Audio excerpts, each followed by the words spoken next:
Wiriwe hoteza amatwi BBC gahuza miryango ahure hose kwisi kaze kuri radio. Dore ingingo z'amakuru turambura mu kanya.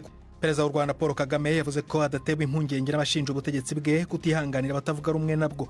Ni mu kiganiro yakoreye kuri televiziyo ya leta.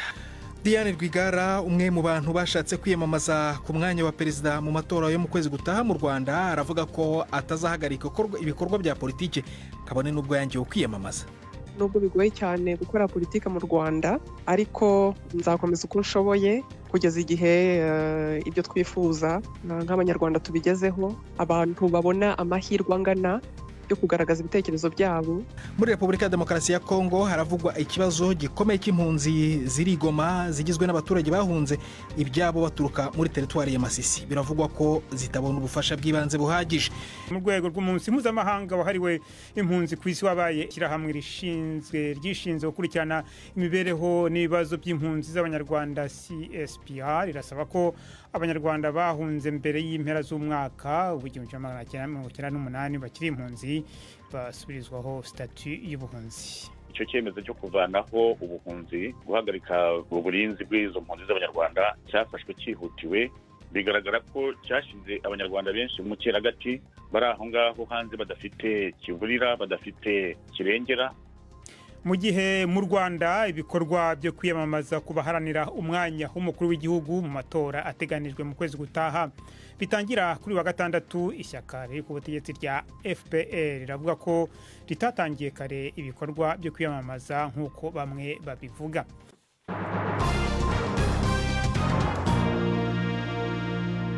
Ikaza ku makuru arambuye duhera mu Rwanda, aho Perezida Paul Kagame yavuze ko adatewe impungenge n'abashinja ubutegetsi bwe kutihanganira abatavuga rumwe nabwo. Igihe yari yakiriwe n'ikinyamakuru cya leta, Perezida Kagame yavuze ko abanyamakuru mpuzamahanga baherutse gutangaza inkuru zimunenga ngo batakaza igihe cyabo. Avuga ko ku matora ategerejwe mu kwezi gutaha kwa karindwi, Kagame yatangaje ko abazahangana nawe ngo bafite uburenganzira bwo gushakisha amajwi, ariko ko we ngo afite ibyo yamaze gukora bimuvugira. Inkuru ya Jean Claude Mwambutsi Kigali wakurikiye icyo kiganiro.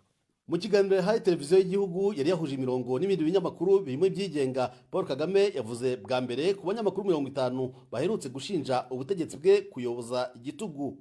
Ntiyashimye kubivugaho byinshi, yavuze ko hariho abantu atasobanuye abari bo bahora bashaka gutsikamira ubutegetsi bwe, ariko ko ibyo adashobora kubyemera.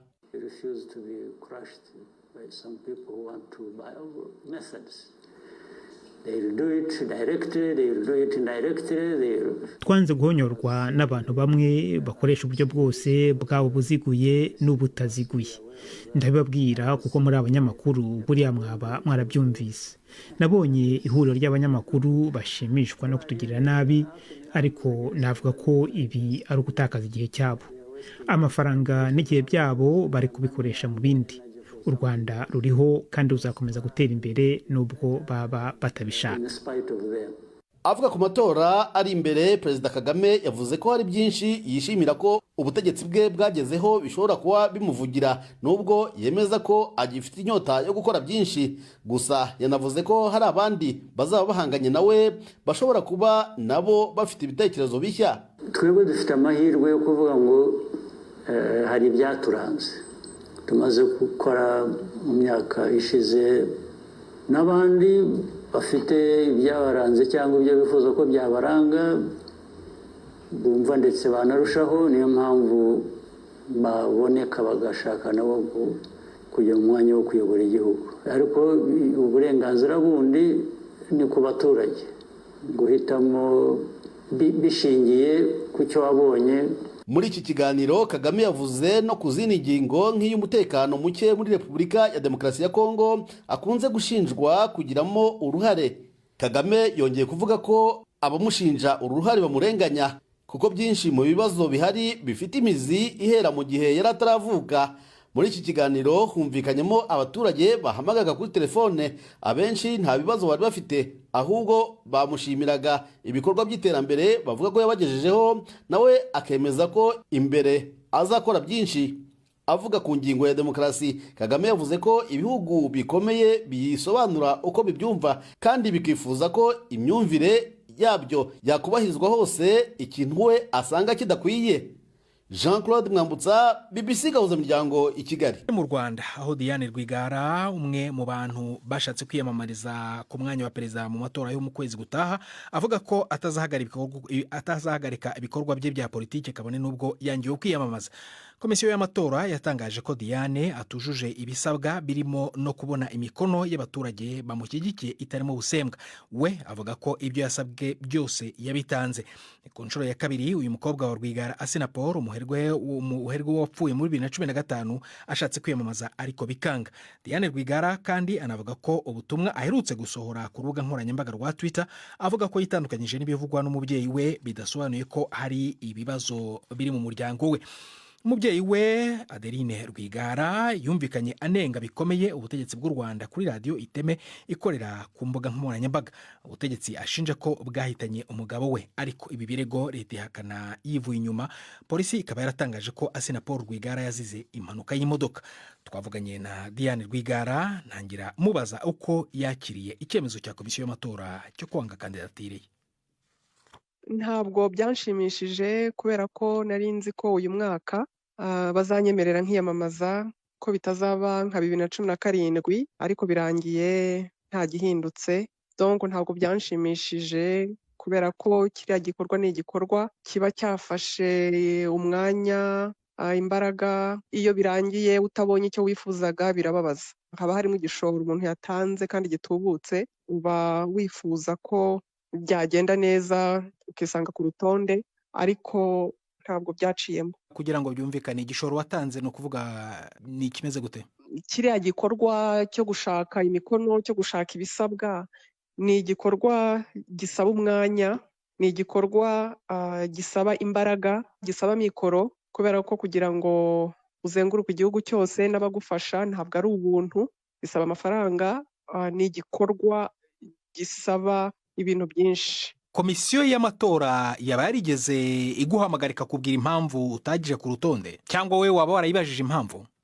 Impamvu batanze zenda kumera nk'iza 2017. Ngewe nzi ko nabahaye ibyo basabaga byose, ariko bahisemo kutanshyira ku rutonde. Nge rero ntekereza ko ibyo bavuga ngo ntari nujuje.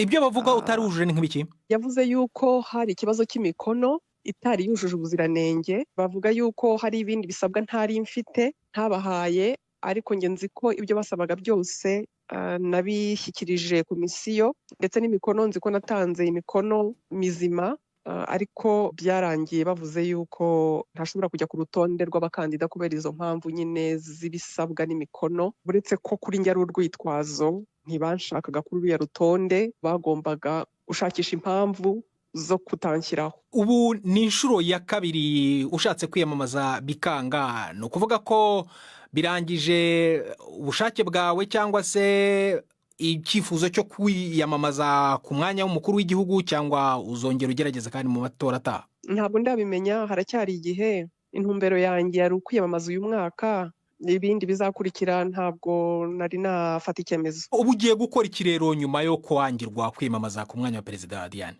Nzakomeza ibikorwa bya politike, nubwo bigoye cyane gukora politike mu Rwanda, ariko nzakomeza uko nshoboye kugeza igihe ibyo twifuza nk'abanyarwanda tubigezeho, abantu babona amahirwe angana yo kugaragaza ibitekerezo byabo, kugeza igihe bamwe muri twe tubonye uburenganzira bwacu bwo gukora politike mu gihugu cyacu. Dusoza mu magambo avunaguye, uherutse gusohora ubutumwa kuri Twitter wamagana ibyo uvuga umubyeyi wawe yavuze anenga ubutegetsi bw'u Rwanda cyane. Wadusobanurira impamvu wahisemo kwitandukanya n'umubyeyi wawe? Ntabwo nitandukanyije n'umubyeyi wanjye.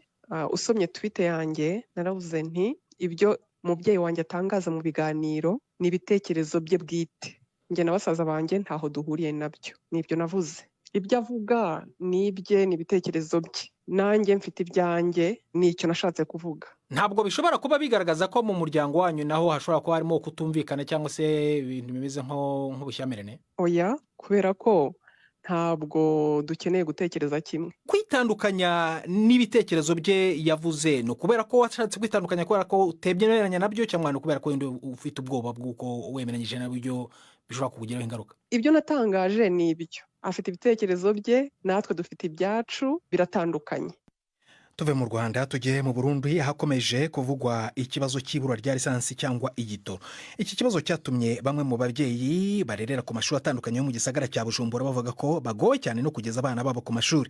Bibaye kandi mu gihe amwe mu mashuri asanzwe akoresha imodoka zizwi nka bus scolaire mu gutwara abanyeshuri aherutse gusaba ababyeyi kwirwanaho mu kubatwara. Judas Yuhundimpundu yagendereye amwe muri ayo mashuri avugwamo iki kibazo, adutegurira inkuru ikurikira.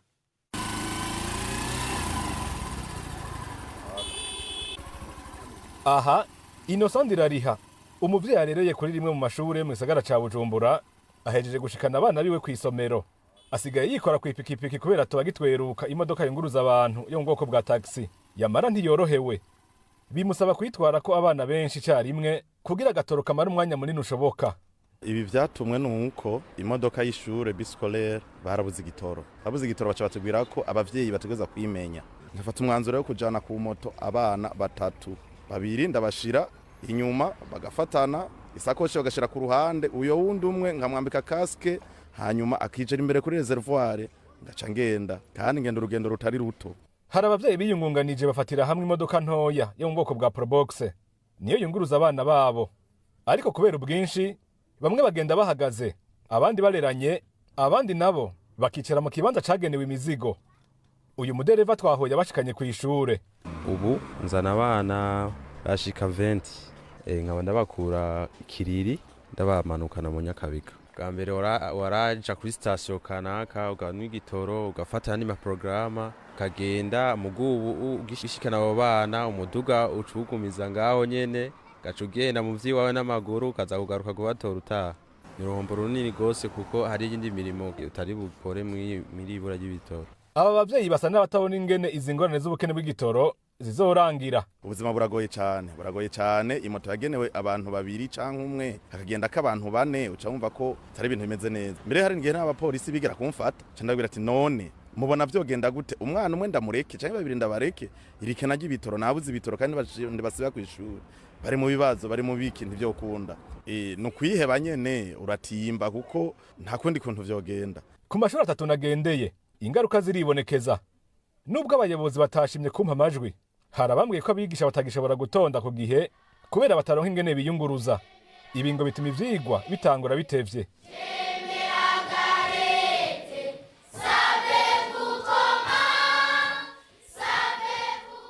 Hamwe n'abanyeshuri baracerwa ku bwinshi, bikaba ngombwa ko abashitse kare baba bararirimba mu kurindira ko bagenzi babo bashika. Haraciye imyaka 2 irenga Uburundi bwugarijwe n'ubukene bw'igitoro bwatumye imirimo y'ubudandaji ihungabana. Ibiciro navyo biraduga cane. Mu mpera z'indwi heze bamwe mu bashinga amateka barashimikiye cane kuri ingorane igihe umushikiranganje w'ikigega ca leta yari karasigura ibijanye n'amafaranga leta igiye gukoresha. Ibisata nka byinshi ntibiriko birakora neza kandi ari naho ubwo buryo bwova. Ntibiriko birakora neza bivanye n'irikena ry'ibitoro turimwo. Aho abantu usanga bariko bariyunguruza n'amaguru bashika ku kazi barushe, baratakaza umwanya, bashika batevye, bagataha kare bivanye bavuga ati niyunguruze hakiri kare. Nyakubahwa mushikiranganje, ubwo turashobora kuzoshika kuri no nteguro y'amafaranga abantu bariko barakora muri buno buzima. Umushikiranganje Odas Niyonzima yaratanze inyishu. Ikibazo c'igitoro nivyo kira n'intambara, ariko ntaho cavuga yuko igihugu kizoguma kimeze uko. Ko azi ko intambara nyamukuru naho tuguma tubusa n'abavyirengagiza nuko tubirangura mu makungu, tukatubirangura mu mafaranga mva makungu. Ayo mafaranga nayo muzi ko tuyakenye, bigatuma rero bica bidushikira bigoranye. Nibaza ko twigoro twose leta kirakora dushobora gutuma mu gihe kiri imbere ico gitoro gishobora kuboneka. Ikibazo c'ubukene bw'amafaranga y'agaciro gisa n'icabaye akananira abahinga mu Burundi.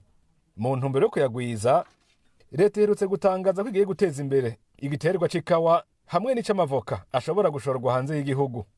Judas Yuhundimpundu, Bujumbura. Igoma muri Repubulika ya Demokarasi ya Kongo ahavugwa ikibazo gikomeye cy'impunzi. Umuryango Nouvelle Société Civile uvuga ko izi mpunzi zigizwe n'abaturage bahunze ibyabo baturuka muri teritwari ya Masisi zibarirwa mu bihumbi 100 zitabona ubufasha bw'ibanze buhagije. Benshi barigoma aho bivugwa ko badafite amahema, amazi cyangwa se ubwiherero. Ibintu biri gutera impungenge zibiza birimo n'indwara ziterwa n'umwanda. Nubwo imirwano isa n'iyacubye muri aka karere muri iyi minsi Masisi biravugwa ko umutekano utarahagaruka neza ndetse hari n'abaturage bandi bagikomeza guhunga ingo zabo. Navuganye na Olivier Kanyejomba, akaba ari umuhuzabikorwa wa Nouvelle Société Civile Masisi, ntangira mubaza aho izo mpunzi ziva nuko zingana. Kugeza ubu ngubu ko imirwano zija ziba umunsi ku wundi, zija ziva muri Masisi mu turere dutandukanye, aho umujyi wa Goma aho zimaze kuba ibihumbi byinshi birengutse, naho amakampi amwe atagira ubutabazi bw'ibanze. Kuri ubu benshi barara hanze bakicwa n'amakorera n'ibindi byinshi.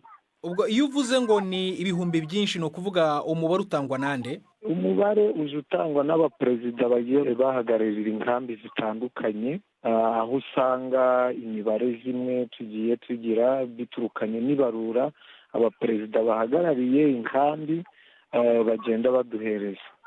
Ubwo ni ibihumbi bingahe? Nta mubare ufatika uhari kugeza ubu ngubu. Nk'inkambi nsha yavuye mu izi minsi guhera tariki 5 z'ukwezi kwa gatanu muri uyu mwaka, aho impunzi zagiye ziva muri Masisi cyane cyane muri Rubaya, muri za Ngungu n'utundi turere tugiye tuhakikije. Umubare ni ibihumbi 41,750. Ibyo nibyo bimaze kubarurwa iby'iki cyumweru zaje zitarajaho.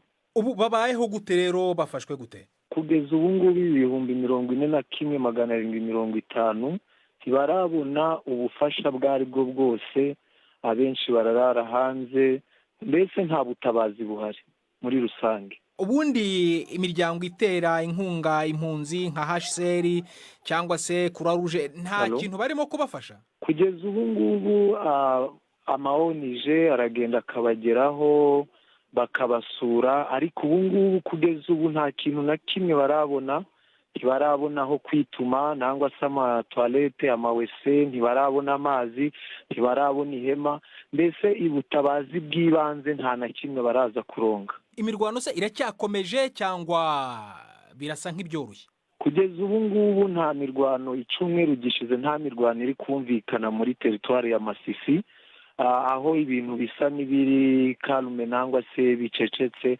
Gusa ko umunsi ku wundi niko impunzi zirushaho kuvayo zitinya ko ejo nangwa ejo bundi imirwano ishobora kubukiraho hejuru. Ubu icyo bakeneye cyihutirwa kurusha ikindi ni igiki muri iki gihe? Kugeza ubu ngubu iyo tuganiye na ziriya mpunzi, icyo bakeneye nuko babona umutekano mu turere bagiye bavamo bagasubizwa mu byabo, aho kugira ngo bagumye inzara ibicire iyo baje guhungira. Bakanabisaba leta yuko yabishiramo imbaraga ndetse n'ubumwe bw'amahanga kugira ngo abaturage bongere basubirizwe mu byabo, bakore imirimo nk'uko byari bisanzwe. Ku ruhande rwa leta cyane cyane nk'abategetsi bo ku rwego rw'ibanze cyangwa muri ako karere impunzi zirimo, bo bari gukora iki kugira ngo bafashe izo mpunzi kubona ibyo zikeneye? Kugeza ubu ngubu urabona ko muri izi minsi hari ubwo twagiye gusura iriya nkambi irimo uriya mubare nabahaye ruguru, baje kubasura babaha icyizere ko ejo nangwa ejo bundi bashobora kubafasha, ariko kugeza ubu ngubu urabona abantu bangana gutya batageraho kwitumanaho ni utuntu two kubafasha, amahema n'iki. Urasanga ari ibibazo bikomeye cyane, nta kintu mbese cy'icyizere leta irahereza iriya nkambi yo kugira ngo ejo bagire icyizere ko bashobora kubona ubutabazi. Olivier Kanyejomba. Mu gihe mu Rwanda hasigaye amasaha make ngo ibikorwa byo kwiyamamaza ku mwanya w'umukuru w'igihugu bitangire, ishyaka FPR ku butegetsi ryatumije ikiganiro n'abanyamakuru kibanze ku bibazo birebana n'amatora. Nta cyavuzwe ku migambi y'umukandida Paul Kagame iri shyaka ryamamaza ngo kuko ryaba rinyuranije n'amabwiriza ya komisiyo y'amatora. Gusa hari abasanga iri shyaka ryaratangiye kwiyamamaza mbere y'igihe kubera indirimbo zirirata ibigwi zimaze igihe zinyuranamo ku mbuga nkoranyambaga. Iri shyaka rivuga ko abahanze izi ndirimbo babikoze ku giti cyabo, gusa ngo abo rishoboye guhura nabo ribasaba kuba bihanganye igihe kikagera. Ni inkuru ya Jean Claude Mwambutsa i Kigali. Avuga ku ndirimbo n'ubundi butumwa byagaragaye ku mbuga nkoranyambaga, umunyamabanga mukuru wa FPR Werasi Gasamagera yavuze ko ishyaka rye ntaho rihuriye n'izi ndirimbo.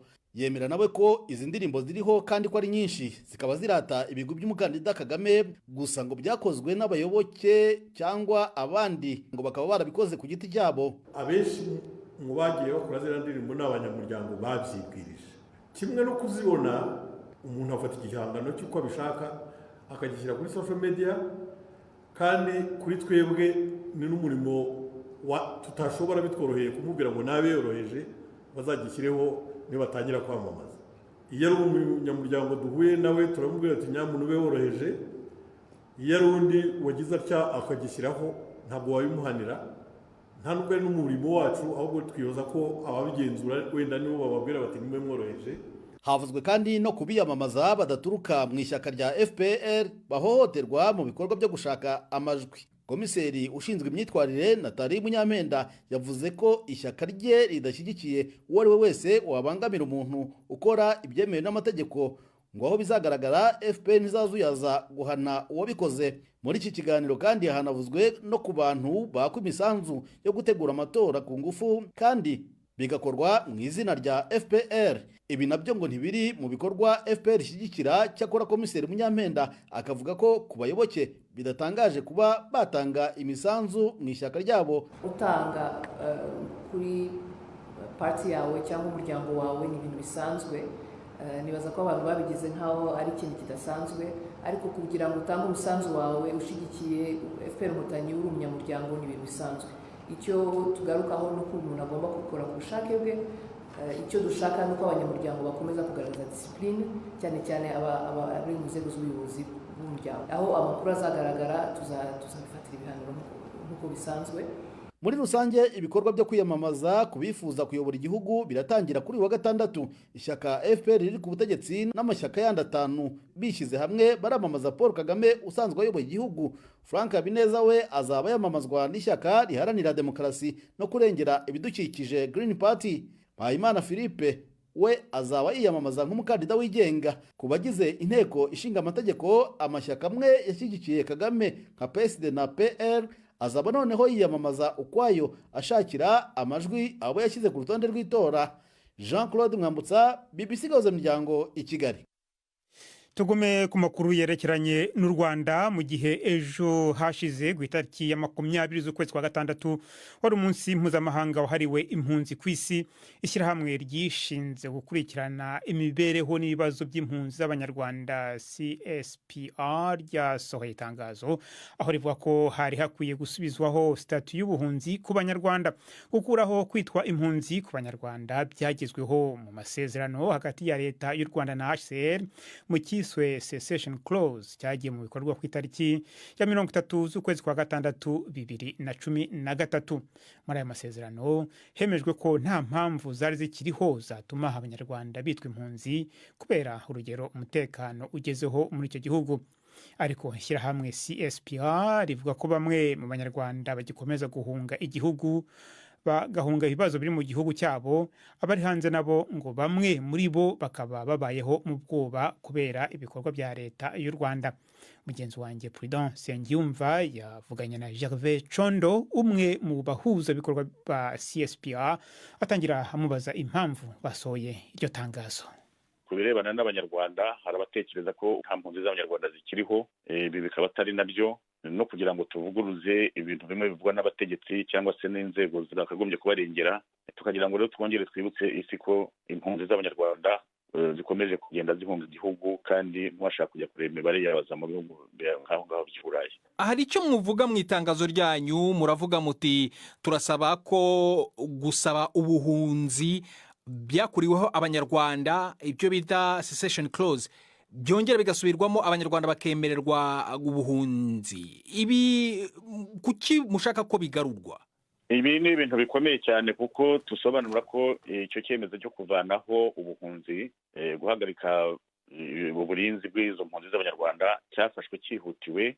Bigaragara ko cyashize abanyarwanda benshi mu cyeragati, bari aho ngaho hanze badafite kivurira, badafite kirengera, kuko muri biriya bya cessation clause niba mubyibuka neza harimo ingingo 4: kureka abanyarwanda bagataha ku bushake, kureka bakagira ibyo bise integration locale, no kuvuga guhabwa ubwene gihugu cyangwa se kuba bahabwa kuba mu gihugu ku buryo buhoraho aribyo bita residence permanente, harimo n'ikindi bari bise gusonerwa exemption, ni ukuvuga kuba bakomeza bakemererwa kuba impunzi muri ibyo bihugu barimo, ndetse hakaba n'uko bakwimirwa bakajyanwa mu yandi mahanga atari mu gihugu bari barimo. Ariko rero ibyo byose birangiye, abagize amahirwe yo kubigeraho ntabwo bari bageze ku 10%. Abandi 90% bari aho ngaho bari mu cyeragati, nta cyangombwa, ntabwo babasha gukora, umwana ntabasha kujya kwiga, umwana ntabasha kubona ko umubyeyi ntabasha gukora business kuko adafite ikintu cyangombwa cyerekana ko aba muri icyo gihugu n'amategeko. Tukavuga rero duti bakwiriye kubisubiramo, tuzakomeza tubisabe HCR ko abo bantu bahabwa uburenganzira bwo kugira ngo bagire protection. Abo ni bamwe, ariko tukanavuga yuko kugezana n'ubu ngubu nubwo clause de cessation yabayeho ireba impunzi za 59 kugeza muri 98, hari izanyuma ya 98 kugeza amagingo ya ngo zigihunga u Rwanda kandi zifite impamvu zifatika zo guhunga, nazo bakwiriye kujya baziha ubuhunzi. Ariko hari ingero nyinshi Bwana Condo z'Abanyarwanda bahunguka bava mu bihugu bitandukanye birimo Kongo, ndetse n'ibihugu byo mu Burayi, ndetse n'inteko y'Ubwongereza hano irutse gutora yemeza ko u Rwanda rufite umutekano ushobora gutuma abantu babayo. Mwebwe mubihere mushaka ko ibi bintu bisubirwa? Tubihera ku bintu bibiri. Gutaha ni ku bushake, gutaha no kuba ufite icyizere muri iyo guverinoma ihari. Abo bantu rero batinya gutaha bafite impamvu zifatika, ni nazo tuvuga muri iryo tangazo ikibatera ubwoba. Nk'uko nawe bivuze, ejo bundi muri kiganiro mbwirwaruhame Perezida Paul Kagame yivugiye yuko nta mpunzi isigaye muri Kongo, bazi neza abantu barimo gutikira mu mashyamba ya Kongo b'impunzi z'Abanyarwanda. Abo bantu ntabwo bibaha icyizere cyo gutaha. Icya kabiri, wari uvuze urugero rw'ubutegetsi bw'Ubwongereza bushaka kohereza abasaba ubuhunzi mu Rwanda. Icyo kibazo nacyo cyabaye agatereranzamba, n'inzego z'ubutegetsi zaho ngaho zirarwana na Minisitiri w'Intebe zivuga ko iryo ari ikosa rwose rikabije ryo kuba bavuga ko u Rwanda ari igihugu gitekanye ushobora koherezamo impunzi. Byaragaragaye, mwabonye ko bafashe impunzi za Kiziba, hari izishwe ariko zisabye uburenganzira bwo kugira ngo zire zataha. Turacyagerageza kumenya icyo leta y'u Rwanda ivuga kuri ibyo maze kumva bivugwa na Gervais Condo ho muri CSPA. Muri Kenya, polisi yarashe ibyuka biryana mu maso igata no muri yombi abigaragambyaga bari mu mihanda i Nairobi bamagana itegeko rishya rizashyiraho imisoro mishya. Amnesty International n'indi miryango iharanira uburenganzira bwa kiremwamuntu yanenze ifungwa ry'abantu bigaragambyaga binuba kandi mu mahoro. Hari uburakari bwinshi mu gihugu kubera izamuka ry'imisoro itandukanye ryamaze gushyirwaho n'ubutegetsi bwa Perezida William Ruto. Inkuru ya Willy Ross muragezwaho na Prime Ndikumagenge. Birasa nuko ari igihe gikomeye aho abanyakenya bakiri bato benshi bariko barabwira leta ko atayandi makori bazokwemera. Bemeye guterwa imyuka ikoroza amosozi, kandi bamwe bafashwe n'igipolisi barajanwa baboshwe amapingu igihe bari mu myiyerekano yo kwiyamiriza iryo tegeko rishasha rigenga amafaranga leta izokoresha muri uyu mwaka utangura mu kwezi kw'indwi. Ariko Perezida Ruto yahesheje buke buke bimwe mu byari muri iryo tegeko vyahebwe, harimo nk'ikori ku mukate. Ideni rya leta ya Kenya ringana na miliyaridi hafi 80 z'amadolari. Nico gituma Perezida Ruto ashaka kuduza amakori. Ariko abanyagihugu nabo bashaka kwankira abategetsi babonwa nk'abamunzwe n'ibiturire. Nk'akarorero baribaza insiguro yumvikana leta yotanga kuba yashize ikori rishasha kudutambara abakobwa n'abagore bakoresha mu gihe c'ubutinyanka canke imihango. Muri Ethiopia, abaturage bo mu miji ibiri mu karere ka Amhara kayogojwe n'intambara baravuga ko igisirikare kishe abasivile barenga 20 barashwe. Bavuga ko abishwe barimo n'abarimu benshi. Abategetsi ntibasubije ibi birego. Ubu bwicanyi buvugwa bukurikiye imirwano hagati y'abasirikare n'abarwanyi bo mu karere ka bazwi nka Fano. Mu gihe kigeze ku mwaka, ingabo zimaze igihe zishaka kubambura intwaro. Mu gihe internet yafunzwe n'abategetsi, biragoye cyane kubona amakuru arambuye kuri ubu bwicanyi, kandi BBC ntiyemeje ku buryo bwigenga ubu bwicanyi.